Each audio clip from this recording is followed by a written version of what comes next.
In today's video, I'm going to teach you how to set email forwarding and routing in Gmail in Google Workspace Admin Console. We'll walk through how to forward messages using a recipient address map in the Google Admin Console. This is useful when you're consolidating mailboxes, setting up temporary redirects, or maintaining old addresses after a name change. You'll need Google Workspace admin permissions for this, and it's best to know exactly which address you're mapping and where you want mail to go before you begin. Start by opening your Google Admin Console and signing in with an admin account. Once you're on the home page, head to the Apps section. This is where Google centralizes settings for core services. From there, choose Gmail. The Gmail settings area includes security, compliance, and routing features. We'll focus on routing so messages get delivered exactly where you intend. Open the routing settings. You'll see various delivery controls here. Look for email forwarding using recipient address map. This feature lets you define a simple map. When mail arrives for a specific recipient address, Gmail forwards it to another address you specify. It's a clean way to maintain legacy addresses or redirect mail without changing user sign-in details.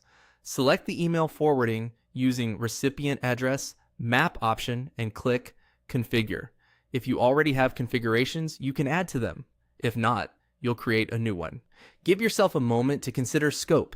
These maps typically apply to your entire domain unless you later target specific organizational units, but for now, we'll stick to the default behavior. Click Add to create a new mapping entry. In the recipient field, select or enter the original address that should receive messages. Then, in the destination, select the address where those messages should be forwarded. Make sure the destination mailbox is active and able to receive mail.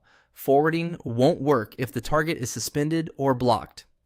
If you're using a group as the destination, confirm the group is configured to accept messages as expected. When your mapping looks correct, click Save. The admin console will store your configuration and begin applying it.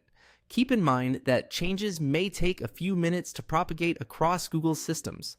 After saving, it's a good idea to test by sending a message to the original address and verifying it arrives in the destination mailbox.